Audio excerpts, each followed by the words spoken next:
તો 2 દિવસના ગુજરાત પ્રવાસ દરમિયાન પ્રધાનમંત્રી વડોદરાની પણ મુલાકાત કરશે। સ્વાગત કાર્યક્રમના રૂટ પર ડાયવર્ઝન આપવામાં આવ્યું છે। સ્વાગત કાર્યક્રમમાં મહિલા પોલીસ પણ હાજર રહેશે। વિસ્તારને નો ડ્રોન જાહેર કરવામાં આવ્યો।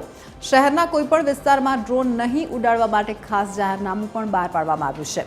7 ડીએસપી ડીસીપી 70થી વધુ પીઆઈ અને અન્ય ટીમ તૈનાત રહેશે। 26મીએ ફ્લાઇટની ટિકિટ હોય તેવા મુસાફરોને વહેલા પહોંચવા અનુરોધ કરાયો છે।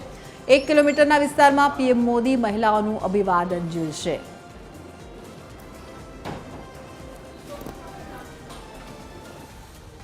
मुख्यत्वे अपने जे जाहिर जनता ने पण महत्वનું વસ્તુ છે આ બે છે। આ કાર્યક્રમમાં ભાગ લેનાર કેટલાક બહેનો ગ્રામ્ય વિસ્તારમાંથી પણ આવનાર છે અને શહેરના જુદા જુદા વિસ્તારમાંથી ભેગા થનાર છે અને ધ્યાને રાખીને જે એરપોર્ટના જે આખા સ્વાગત કાર્યક્રમનું રૂટ છે અને આઇસોલેટ કરીને એક ટ્રાફિક ડાયવર્શન પ્લાન તૈયાર કરીને જાહેરનામા બહાર પાડી છે જે આપણે પબ્લિકમાં ઓલરેડી જાહેરાત કરી છે।